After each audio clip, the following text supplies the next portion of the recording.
relationships in recovery. No matter where you are in your sobriety, relationships are a big thing that can either be a trigger or can be a huge help to your recovery. Most certainly, they weren't addicts, but they weren't sober either. You know, it took me a while to realize that doesn't work for me. When we're using, we don't even know what a healthy relationship is, let alone how to form one. I think it was a good, well over a year, good 14, 15 months before really entering then the relationship that I'm in now. This is the Don't Hide the Scars podcast, presented by Pain, Parents and Addicts in Need. This is Pain's Don't Hide the Scars podcast, and I am the media director here at Parents and Addicts in Need, Jason LaChance, and I'm with Julian Carvajal, our outreach coordinator. How are we, good sir? I'm good, man. I'm good. How are you?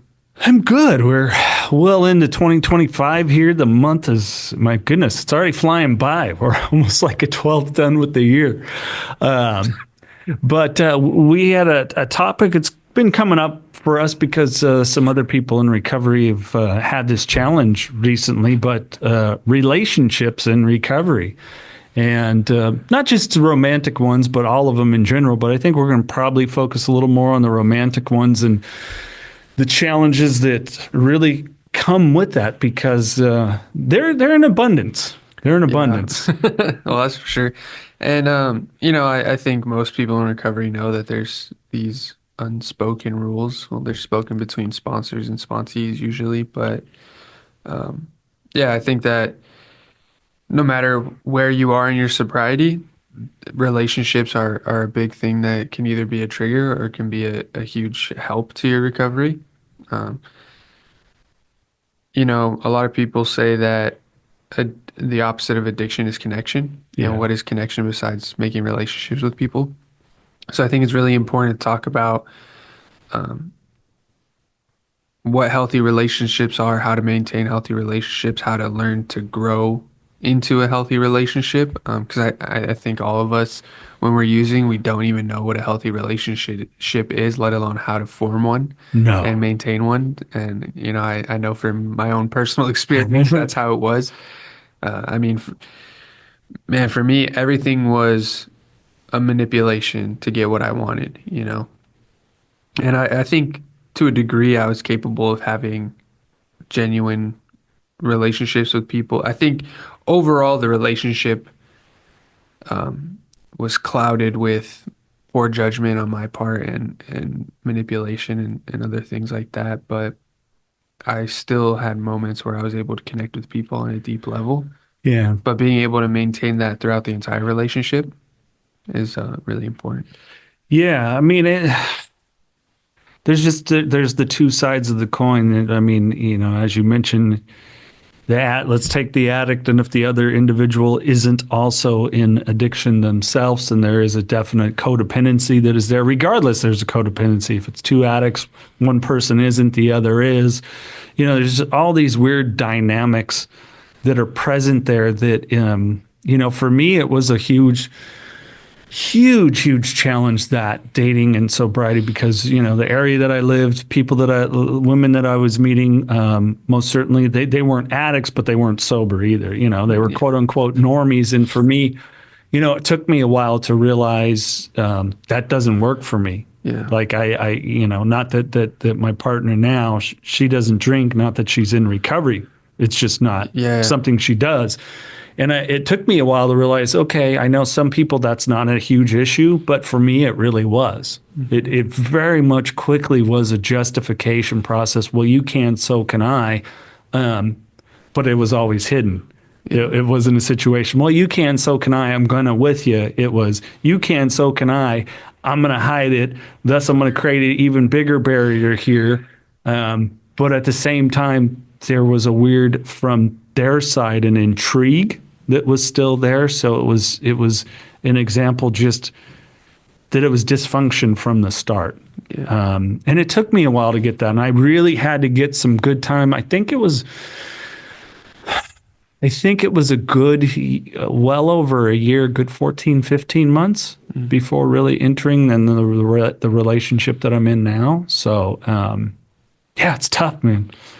Yeah, it is. So, and I think with what you said, I think we just like to use excuses. you know? Like a lot of times people say that the relapse starts way before you actually pick up. Yeah. And that's the truth, man. Like a lot of times we put ourselves in precarious situations because we want an excuse for our bad behavior. Uh-huh. And I know that for me, a lot of, I guess you could call it self-sabotage behavior, where I would do something that I knew was going to have consequences from the people in my life, and then I would use the consequences to tell myself they don't love me, they don't care about me, I'm a bad person anyway, so I might as well just let go of trying to be good, you know. Yeah. And a lot of times I didn't really know what I was doing in the moment, but reflecting on it, I knew what I was doing. I knew that I wanted an excuse to use and that I wanted to use the whole time. And that was a huge difference for me this time around getting sober. Was I really didn't want to go back. I didn't want to have those excuses. And I think something for people to think about is there there's a saying that the motives behind the motives. So what are your intentions? Why are you doing things? Basically, and that was something my sponsor told me early on in recovery, to think about that. And you know, it really helped me reflect and change the way that I operated as a human being and how I operated in relationships, instead of just acting and telling myself I'm doing this because I'm hurt, or I'm doing this because I want this thing to happen. Usually I'm setting myself up for an excuse for bad behavior. The reality is I just want to get high. Yeah. So I'm going to do this thing and say that it's for this reason, so that in the end I can get high and tell myself that it's their fault, or it's just who I am, and shame myself back into using. But in reality, I just could have just said I want to use and continue using. That would be too honest. Yeah, exactly. Well, that's what I was about to say, is that the whole part of being and getting in recovery and something that is fundamental in sobriety is honesty. You know, now I'm capable of being honest. And it took me a long time, man, to be honest. Like it probably took me a year to really, for honesty to kind of be the go-to instead of lying. Because I remember for months, man, I would lie and then I'd feel bad about lying. And so I'd tell my sponsor, like, you know, I lied and I don't know how to come clean. And one day finally, like I told this to my mom too. And I had done like packets and rehab and shit like that to stop myself from lying. And it was things that didn't matter. And I was incapable of giving an honest answer straight off the bat. It had to be a lie. So what I ended up doing was, my mom told me, just say that you lied. Yeah. It's okay. People understand. Say that you lied, tell the truth after, and it's okay. A lot of times people understand, and especially the people that are close to you. You tell them, I have this problem. I might lie to you, but I will come back and say the truth later. You know, maybe 5 minutes, maybe 5 days, maybe 5 months later, but eventually I'll tell the truth. And that's what it took for me, was being able to say after the fact, hey, you know what? That actually wasn't the truth. Right. And a lot of times I would be able to catch myself immediately and be like, I have no idea why I just said that. That was a lie. I'm sorry. And move past it. And I think part of it was the kind of the shame of admitting that my first reaction was to lie, that helped me get past that. And eventually I was able to be honest in all my relationships because of that. Yeah. No, and and the other part of it too is that it's not just the people. It is, like you said, that you know, even with healthy people, we'll look for the reason. Yeah. You know, and I think it's one of the huge parts of recovery and sobriety. And when we talk about a spiritual awakening, as we start to understand that, much like the factors for our using were not external, the factors of our healing are not really either. Yes, we want to be in good, healthy relationships, be it romantic or interpersonal on any level. But at the end of the day, it's like, you know, you and I, our friendship is growing if I do something stupid, Like, no matter what, you can't look for a reason to sit and go, oh, well, Jason, you know what I'm saying is it's why I say no outside solutions to inside problems. We also can't look external in how we deal with the problem. Like, oh, that's a problem for that other person. Now it's my excuse again. Yeah. And I think not just with people can we have a codependency, but with actions. With actions, we certainly can. You know, like, oh, you know, like for me, I got to buy a new dishwasher. I don't want to spend the grand or whatever it is, you know, like money's tight, like with everybody, but it's like, do I want my dishes done in a certain way, or do I want just this broken down piece of thing that's sitting in my kitchen? Okay, I'm going to have to saved, get a new one. You know, it's just as simple as that. It's like the good, solid decision making around something. You know, whereas before, man, my dishwasher's broken. It's fuck it. Find me at the bar. You know? And then here I am spending thousands on booze when it's as simple as $1,000 to go buy and get a new dishwasher installed. Yeah, like, come definitely. On, it's that justification that it's not just around people, but occurrences too. Absolutely. You know? Yeah, absolutely. So I think I want to point out real quick is just that I think the standard for what I've heard in recovery is that in the first year you shouldn't change your relationships too much. So if you're in a romantic relationship and it's a long-term one, I think what I was told was that you should stay in the relationship if it's not detrimental to your sobriety, and you definitely shouldn't get in a relationship for the first year. And I think people say that because you already have such a massive change with getting sober already that you don't want to change anything else too much. And I think that goes for other things like we mentioned in the last podcast, bad habits. Yeah.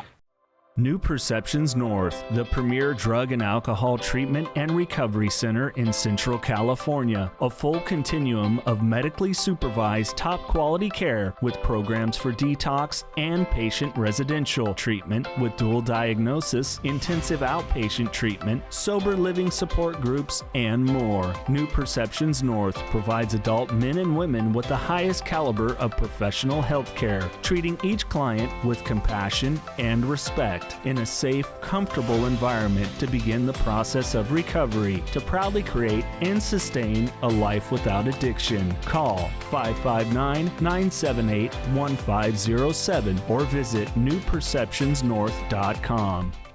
If you have some bad habits, it's okay to take time to work on those. I mean, a lot of us, the only way to get sober is to stop. So it's an immediate change one day to the next. So a lot of these other habits and relationships, you don't need to change immediately. When I got sober, I was in a relationship, and I was learning a lot. So I had some people say, oh, you're not supposed to be in a relationship for the first year. And I had other people say that it doesn't matter. And other people saying, well, you shouldn't really change it. And I think I had it, the best way it was broken down was from my counselor at the time was, you've been with this person for, I think at the time it was like a year and a month or two that I had been with them. And she said, this is already like a full relationship. It's not just like you've been talking to this person for a month or something. Like this, you guys have been together for a long time. And the girl I was dating was extremely supportive. Like you said, normie. I mean, rarely ever drank. And when she did, it was only socially. And she had no problem. Like if I told her, hey, I'm not cool with it, she would be like, all right, whatever. Like it wasn't a big deal to her. And she wanted to be really understanding of my situation. So she was very supportive, but it was definitely a relationship with some issues. It wasn't perfect. Sure. Definitely mostly on my part that caused those issues. So it was a balance for me of finding where I needed to accept that support from her, but also not spend so much time that we were codependent and that I was relying on her to hold up my sobriety and instead of doing the work that needed to be done. Yeah.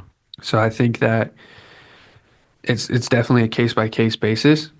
if you've been in a long-term relationship, like if you're married, don't get divorced because you got sober.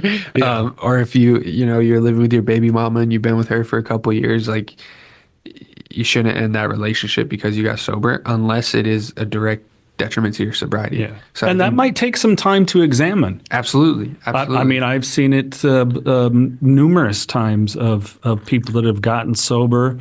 They were married to a normie, and then through that recovery, they start to unfold the codependency that is there, and sometimes some skeletons in the closet on both people's parts. And unfortunately, things come to an end, or they get stronger because of it. I mean, but there has to be a vulnerable, real examination of the relationship and both parties' parts in that, how it is, and an acceptance of the structure that was cannot be the structure moving forward anymore. Yeah, and that's almost every relationship. At the end of the day, whether they're a normie or an addict like us, they're probably not with us. We're not healthy, so they're not with us because they're also healthy most of the time. Like they definitely have their own problems too, and most of the time it's codependency. That's a big one because us as addicts are almost always codependent. So we find someone else who is codependent, and it leads to problems. But it's not a decision you can make at an impulse that, I heard that this person said you shouldn't be in a relationship, so I'm going to go home and break up with my girl or my boyfriend, whatever the significant other is. It's something that you should talk and process with someone that you confide in, like a sponsor or a therapist or a counselor, something like that. Yeah. And friends, just talk. I think, like, for me, I talked about it for a long time. I didn't know what the right thing to do was. And honestly, the first 6 months maybe of my sobriety, I felt like I couldn't trust my own decisions. I had made so many horrible decisions that I didn't know which ones I could trust. I didn't know when decisions were coming from me getting healthier in my sobriety or if they were coming from my addiction. Like I still couldn't differentiate it enough to where I could trust my own decision making. So I had to have other people give me advice and take that accumulative advice to make my own decisions on things. Yeah. Well, and I thank you for sharing that because that's such an important part of it, that can continue that codependency is, we can't trust in our own decisions. So we're sitting here and asking another person that played their part in the codependency. We can't trust that either. Yeah. That's not trustworthy. So it's, a lot of couples, like I said, I definitely always recommend if you were in a relationship, you got clean, the other person isn't also going through the process of getting sober. It wasn't an issue for them, but that there is some sort of couples counseling going on there so you can learn to change that dynamic of conversation and the way that you talk to each other and treat one another and have boundaries. People think like, oh, we're in a relationship, nothing's off limits. No, a healthy relationship has boundaries in the way that you treat one another, speak to one another, act towards one another, speak and treat that person when they're not in the room. All these things are so important to a healthy relationship that, it's part of that examination. I know for me, Flynn Anderson, the founder here at Payne, will say that it was a slip up for me, but I say relapse, even though it was kind of short lived, was surrounded by trying to have a friendship with someone that I was in a tumultuous relationship with while moving along in my romantic life. So, there's a lot of guilt and, the shaming there of that because that person wasn't having the same situation. And, and that was something that I had to examine for myself. And that was a huge thing for me in getting more long-term sobriety coming up on 4 years here, was saying, after that occurred, I wish you all the best with all the love, but this is the last conversation we'll ever have. And it was tough to do, and it hurt to do, but it was the right thing to do. Absolutely. By me, by them, by my now partner, and the life that I wanted to build. Because otherwise, I would have kept an excuse for that same cycle. Yeah. I think it's really difficult to, once you've crossed that line into a romantic relationship, to go back there. Like, I've personally never done it where I went romantic and went back to friends, but I think but that could happen even without the romance or sex playing a part. You can have a relationship where you have a friend and you guys never used together, and then all of a sudden you do. Yeah. And that changes the entire dynamic of the relationship, you know? Yeah. And so it's not just about, because it's about the emotion more than what actually brought upon those emotions, which could be drugs, sex, money, any type of money situation, someone passed away that you guys were both really close to, and that brings up feelings. So it's important to analyze the different aspects of these relationships. And for me, when I got sober, I had a lot of friends that I hung out with that I smoked weed with, partied with, drank with a little bit here and there. Pretty much every single person I knew, either I sold to, sold with, bought from, or used with. And there was very few. I mean, I think the only one was my girlfriend at the time, was the only person I didn't use, in some form, associate with drugs. So I really clean house, man. Like when I got sober, I deleted the contacts of every person I had either bought from or sold to. And the people that I had used with on a regular basis, a lot of them I deleted their contacts as well. And so my drug of choice is fentanyl. Anyone that I knew had done fentanyl or associated with anyone who had done fentanyl, I deleted their contacts and blocked the number and everything, because I knew that that was something that if I didn't want to give myself the opportunity to get to the point where I decided I'm going to ask someone to hook me up with a fentanyl connect. You know, I didn't even want that option to be on the table, no matter where I was emotionally, mentally, or spiritually. I didn't want that to be an option. But I did maintain some contact with some people that I smoked weed with in high school, and they were like genuine friends. And I think they would definitely be considered normies. I mean, you're a senior in high school, smoking weed 3 times a week is not crazy. I mean, it's a little more than you probably should. But it's not necessary. It doesn't mean you're an addict, right? And a lot of these people were the type to, they would do that. I think a lot of the people were heavily influenced by me and my desire to constantly be high, that they were like, all right, let's do it. All right, let's do it. And once I was out of the picture, they were like, oh, you know, I'll take it or leave it here and there. And when I told a lot of my friends, I told them, the ones I went to high school with mainly, was, you know, now that I'm sober, I can't be around that stuff. Yeah. And without a conversation, without anything, they're like, cool, that's fine. Like, I'm not tripping. I won't come around you high. I won't use in front of you, nothing like that. And, but even then, like, and I really appreciated that. And I told them, you know, that means a lot to me, but I still associate you with getting high, because almost every time we hung out, I got high.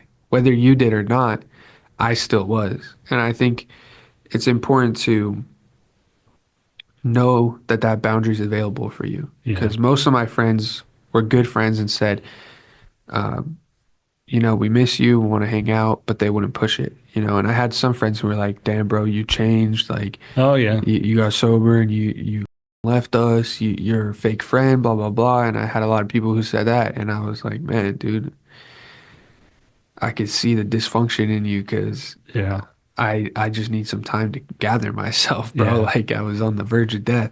You know, I need this time to find out who I am by myself. I've never had a time to really figure out myself. It was always in relation to someone else. Yep. And for me, that was a very valuable period too, because I had a lot of friends that were bartenders where I lived. So I went and I was very straight up with them, like, hey, I show up asking for a drink, even if it's clear I've already been drinking, do not serve me. Like, you know, this is all. And I was very honest, all the things that's caused me legal trouble, relationship, potentially work, all these things. I've laid it out to all of them. So that was one thing I was very grateful for, that I had someone push me to get honest and ask me, okay, essentially, who are your plugs? Well, I wasn't into, you know, anything illegal, so to speak, but it's all the legal stuff. And it was a good party time guy, so I had to make it clear quick. And then I also did put out on social media very early on too, like, hey, I'm getting sober. So if you're someone that I know and you want to remain on this list, do not invite me to come for a drink or whatever it is. And, if you see me out, do not, but, and some people just, they blocked or unfollow or whatever it was. And, the texts stopped coming in real fast. And so a lot of people did me the favor, like they just went away. Yeah. And I'll still hear from some people every now and then, hey, happy birthday, or saw you got 3 years sober, man, proud of you, whatever it is. But that's about all the contact is, because there was never really anything beyond it. So, I'm pretty grateful how that panned out for me. But then there's some people that there's certain relationships I couldn't eliminate, so to speak. And they would still try to continue to like push a button and remain who they are. So I really had to do that internal work to examine, okay, I am not, it's the serenity prayer, right down to its core, grant me serenity to accept the things I cannot change, the courage to change things I can, and the wisdom to know the difference. Yeah. I really needed that damn wisdom. I needed that wisdom. I needed to get in the middle of a circle of group, it's like the what do they say, antelopes running from the lions, right? I needed to be in the middle and not picked off for a good year. Yeah. I had to stay in the middle of that. I needed that. I needed people that could call me on my BS, that I could lay my BS out to, because, like you were saying a couple episodes ago where we talked about it, is you're going to encounter someone who's been through the same or worse. Yeah, it was a worse situation or similar, whatever it is, and you're going to be able to confine into a group and have sidebar conversations with people that have the tools to work through that. And that's what came about was, those tools started to develop, like, oh, wow, these things that people used to do that I would get anger. Notice I didn't say that they would, their intent was to anger me. That's how it used to be, that victim think, right? Yeah. Why are you doing this? You're making me angry. No. That is choice. I do get that ability. And not that I don't get angry now, but I can deal with it in a different way. Yeah. And even in that honesty of communication, like, hey, this is getting heated. I'm getting a little bit angry. Sorry, I'm going to hang up the phone now. I'll call you back when I calm down, creating that greater gap between the thought in my head and the action that I take.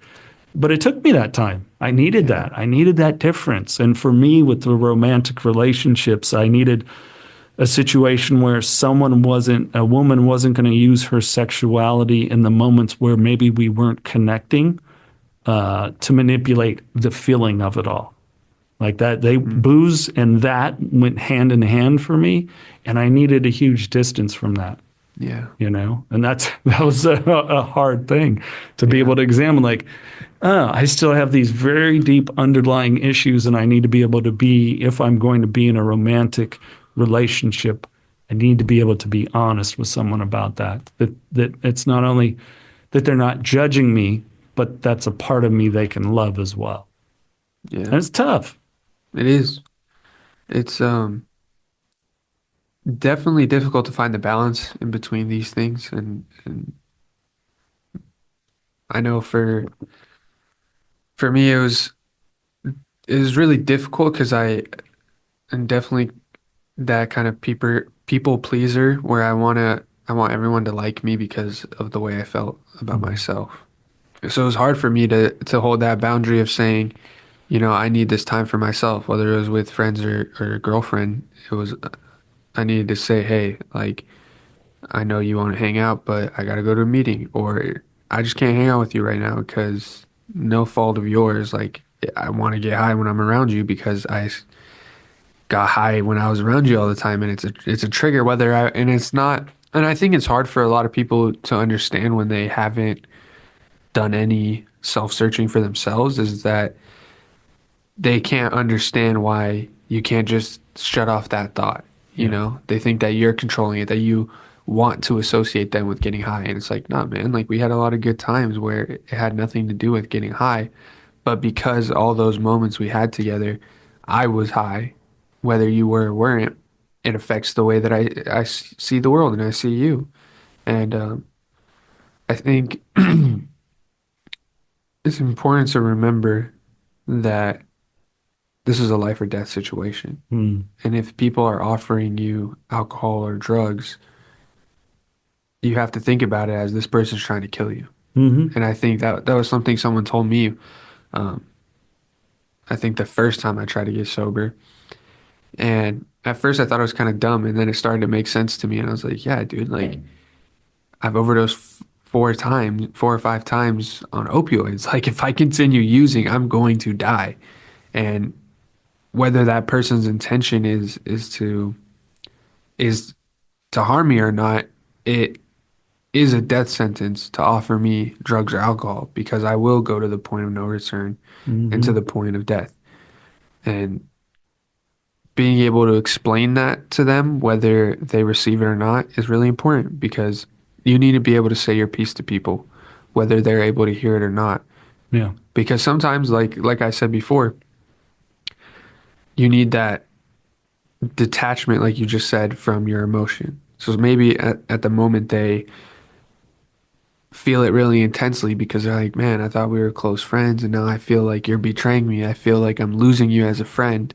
And a lot of times it's our own hurt that motivates this. It's not because they necessarily feel that they're angry at you. They're sad that they're losing you, but it comes out as anger. And it's just way more intensified with relationships, with the romantic relationships. And something that was, I think, partially difficult for me, but more difficult for my family, was when that relationship ended with Yeah. my significant other, was a lot of them especially my mom, associated me being sober with me being with her. Sure. And so when we broke up, I think, well, I know she thought that I was gonna relapse and feared it, even though, I've been sober for over 3 years. It's when you have someone that is supportive and you build that healthy relationship, life still happens, man. Yeah. Like, unfortunately, it does. And just because you get sober doesn't mean life's going to be perfect. Yeah. But something that I'm really happy about is that I was able to fix it. And Yeah. I was able to go through this without wanting to get high and change. I still want to change the way I feel, but I Yeah. do it in healthy ways. And I don't have to sit there and think about getting high and sitting there holding myself, like flexing every muscle in my body to not get high, Right. and I don't have that experience anymore, and I'm very grateful. Now, is this situation, because for me, it wasn't that through some of that healing process that the thought didn't come up.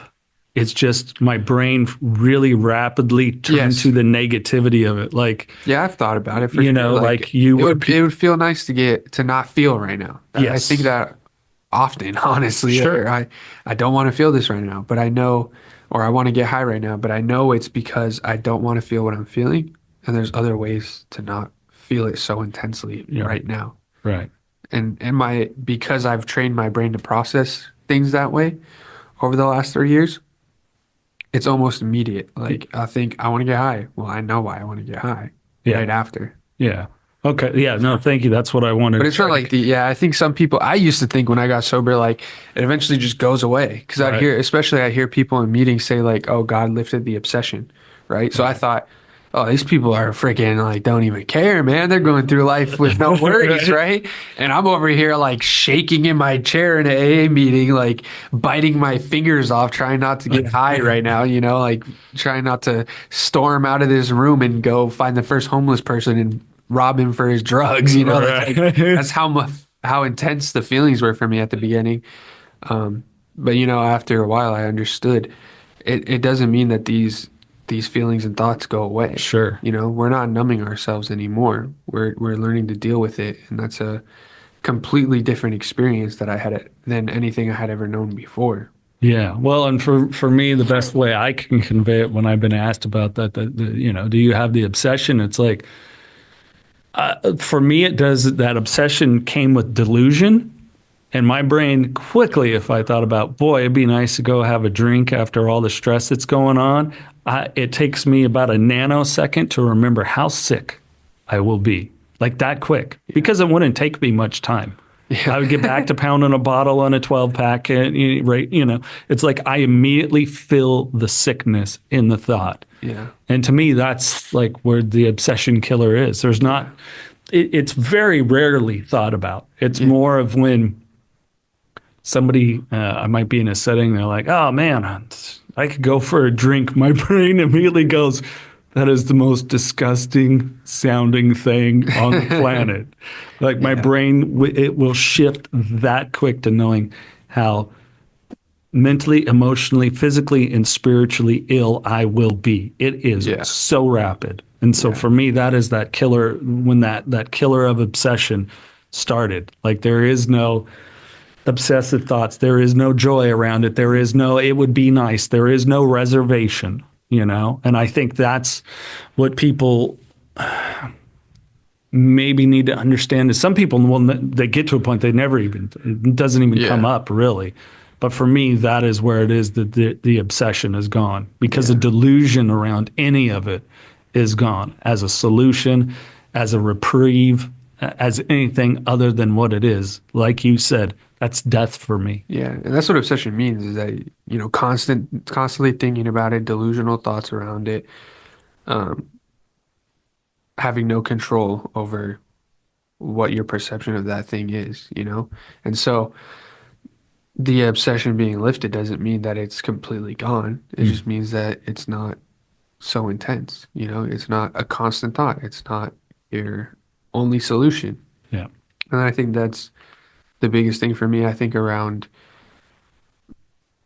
maybe 6 to 9 months, the obsession was lifted from me. But I remember it was right around 9 months. It was the last time where I really felt like I wanted to use. And I was in Italy, and I was thinking, man, like, I kind of had that feeling of wishing I was someone else, And that was a big reason why I wanted to use. And I was thinking, where did my life go? Because I had felt on top of the world at other times in my life where I was, using, and I had all the unhealthy things were working in perfect sync to make me happy at the time. I had money, drugs, attention from girls, like all these external things that I was using to make myself feel better were all working in conjunction to boost my ego. And so even 9 months in, I viewed that as the peak of my life, pretty much, And so at that time I was thinking, I feel so uncomfortable being in this different country, surrounded by people I don't know, and it's very socially acceptable to drink there. And just thinking like, man, I want a glimpse of that feeling back that I had a year ago when I felt like I was on top of the world.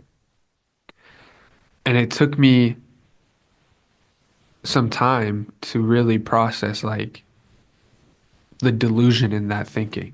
Yeah. I didn't understand at the time that my life wasn't as good as I thought it was, like having all that dopamine, because within a few months of the time period I'm talking about, I had absolutely nothing. And when I look back, things weren't as good as I thought they were.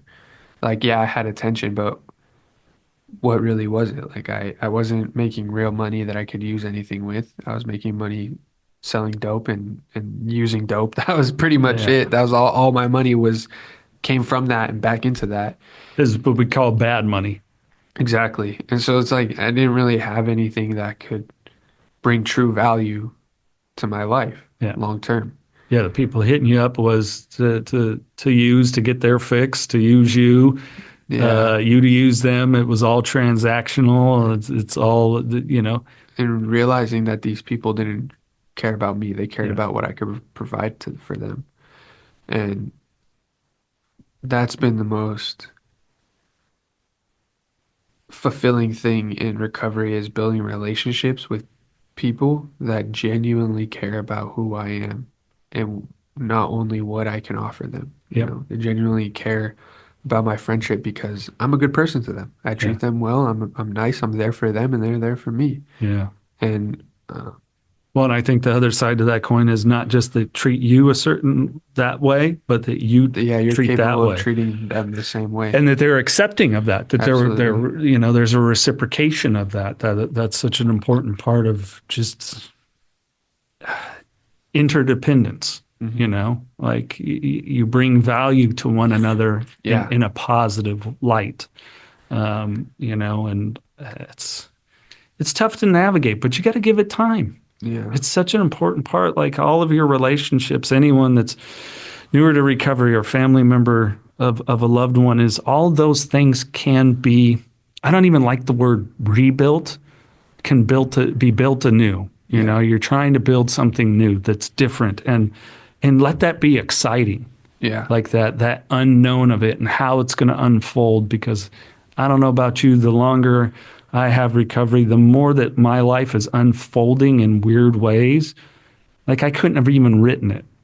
I couldn't Beautiful even, ways. yeah, I couldn't even, and it doesn't mean they don't come with challenges. They do. God's requiring me to earn everything, and yet giving so much more. It's just weird. It's Yeah. so weird. But you gotta give it some time to get yourself in a good place, to let the world kind of start to and the universe to unfold for you. Yeah, definitely. It's it's so difficult to see God's plan in the moment. Mm, But every time I look back, I see it. yeah, I can see the how good the bad times were. Like one experience that I think about is when my grandfather passed. That was mm, like the a big shift in when my addiction got really bad. Because yeah, before that, I think my freshman year of high school, I thought to myself, I'm a stoner and it's okay because it's just a plant. Like all those cliches, it's not yeah, that bad. It's not a hard drug, whatever. And then when he passed, it was I used it as an excuse to do whatever I wanted. And yeah, so any drug that would come my way, I would try it, and then love it and pursue it. But I'm grateful for that reaction now because it led me to get sober at 18. yeah, If I didn't have that reaction to his passing, I might have gone till I was 30, 40, 50, 60, drinking myself to death yeah, and maybe never got sober. And yeah. now I have the opportunity to get sober at 18. I'm 21 now with 3 years sober, and I have nothing but possibilities in my life. Oh yeah. An abundance of beautiful possibilities. Yeah. If we're kind of, to drop some rules of the road for, relationships in your recovery and sobriety. I mean, if you're in one, for me, definitely recommend if you're coming out of treatment or it's the group route, whatever it is, I definitely recommend that couple, some sort of therapy Yeah. to take place and really be able to examine, the relationship with trained professional help that's a little external, Yeah, absolutely. to kind of balance it out and help change the dynamic. Because it has to. The dynamic's going to have to change. Yeah. Otherwise, the addict, or if you're both addicts, you're going to go back to it. And Yeah. but I definitely, for those that maybe aren't in a relationship, I've known people that have gotten involved in less than a year, but I don't I don't always know recommend anyone. it. Yeah, I don't know anyone who's actually worked out. Yeah, Because yeah. like I have my best friend just had the situation where he's been dating this girl for a while, and he's been in and out for probably the past year, and they met in treatment. Oh, the Yeah. treatment romances, no, big no Yeah. nos. I think that's always a no. Even if Yeah, you met someone in treatment and then you get a year and you still shouldn't go back. I think it's and definitely not when you're both still in treatment. But um yeah, they were both in treatment. They met and I think he relapsed once or twice and she broke up with him when he relapsed and he got sober, got back together. And then it happened again where he relapsed, she broke up with him, they got back together. And for the past, I want to say 4 to 6 months. They've been steady. both stayed sober. And then I thought, that they were doing really good, and I had, my feelings about it Yeah. for a while, and I was like, bro, this is a horrible idea. There's already been disasters from it. During his relapses especially, it's an absolute shit show. And so I did not condone this relationship whatsoever. And then just recently, I told him, like, you know what, man, like, I think this is okay. I think, it looks good. You guys look good together, and well, healthy is what I meant, at least that they seem to be figuring it out. And not 2 weeks later, bro, she relapses. He breaks up with her, and now he's down too. Yeah. Relapse too. And Yeah. both of them are fucked, man. Yeah. Yeah. And it's gonna.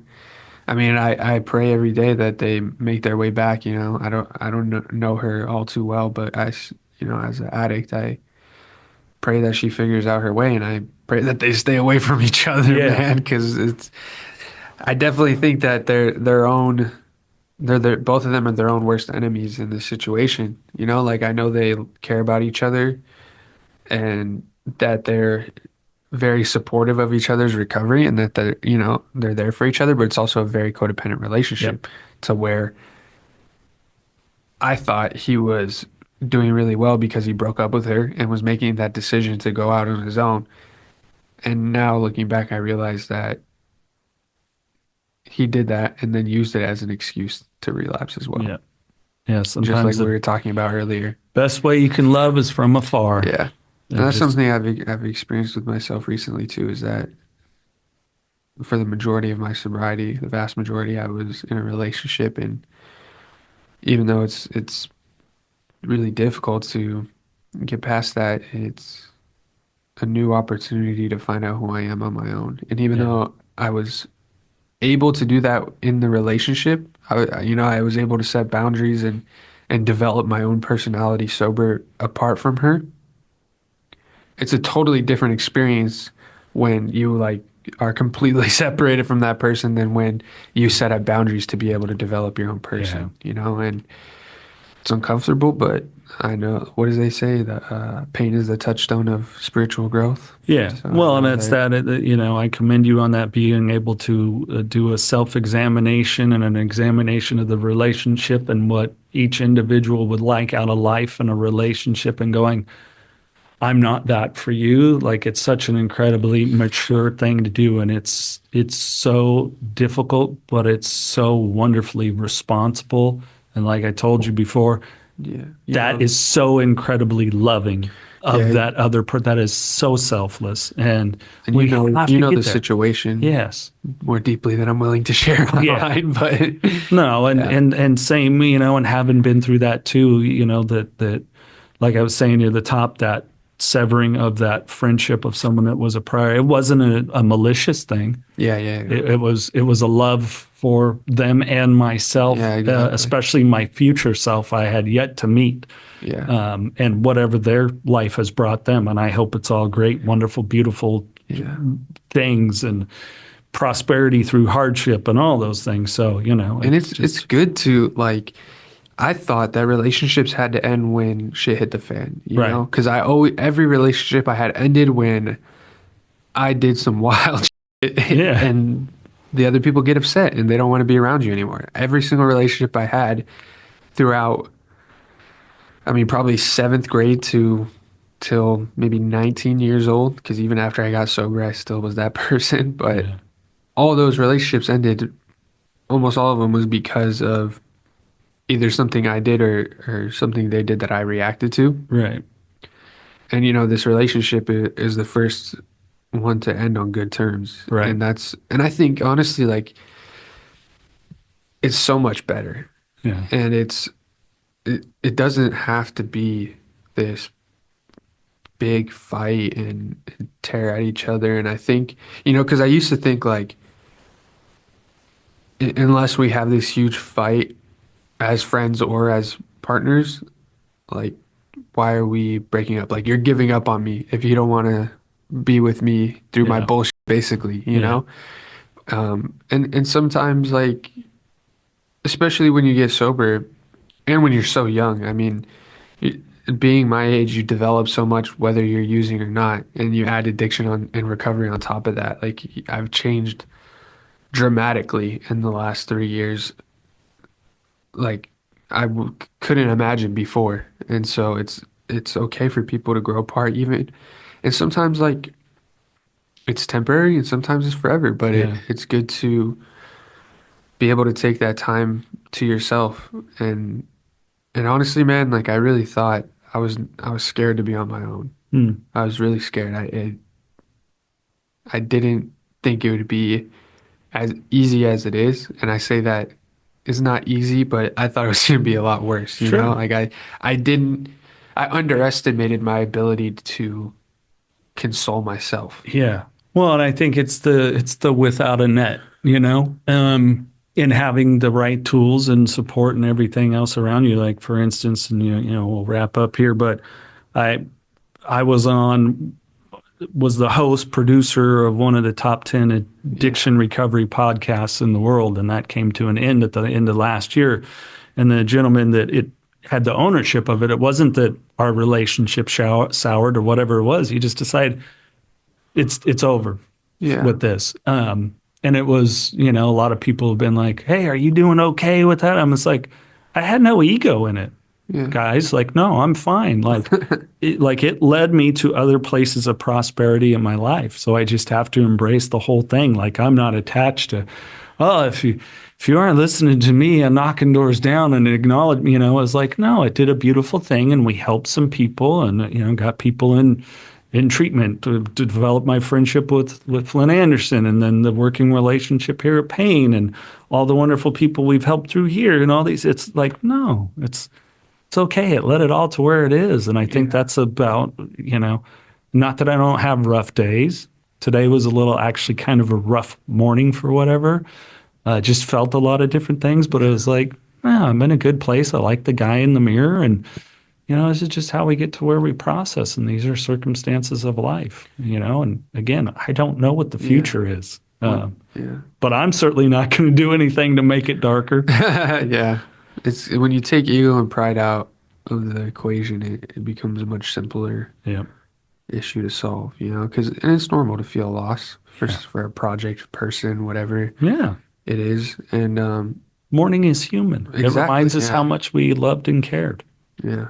And that's really good to allow yourself to feel those things and not, you know, there's a huge difference in sitting in the anger of pride or the resentment and sadness and depression, opposed to letting yourself feel mourning and loss, and any of these normal human feelings that we're supposed to feel.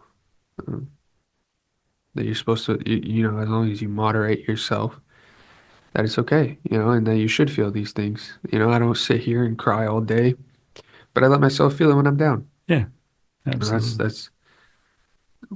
That's the only way to get through it in a very healthy way. Yeah, agreed. Well, thank you, Julian. Appreciate you, brother, and appreciate you all listening on either Apple Podcast or Spotify or watching on our YouTube channel, which is youtube.com/@painnonprofit. And if you or a loved one is in need of addiction recovery services, please don't hesitate to reach out to us. All information is in the podcast description. If you or a loved one is struggling with addiction, please call PAIN, Parents and Addicts in Need, at 559-579-1551 or visit us online at painnonprofit.org. Follow us on social media on Facebook, Twitter, Instagram, and TikTok at Pain Nonprofit. And please subscribe to the Don't Hide the Scars podcast and share with others wherever you get podcasts and on YouTube. And if you would like to donate to PAIN, Parents and Addicts in Need, please click the link in the description to make your tax-deductible donation today and help us save more lives gripped by addiction.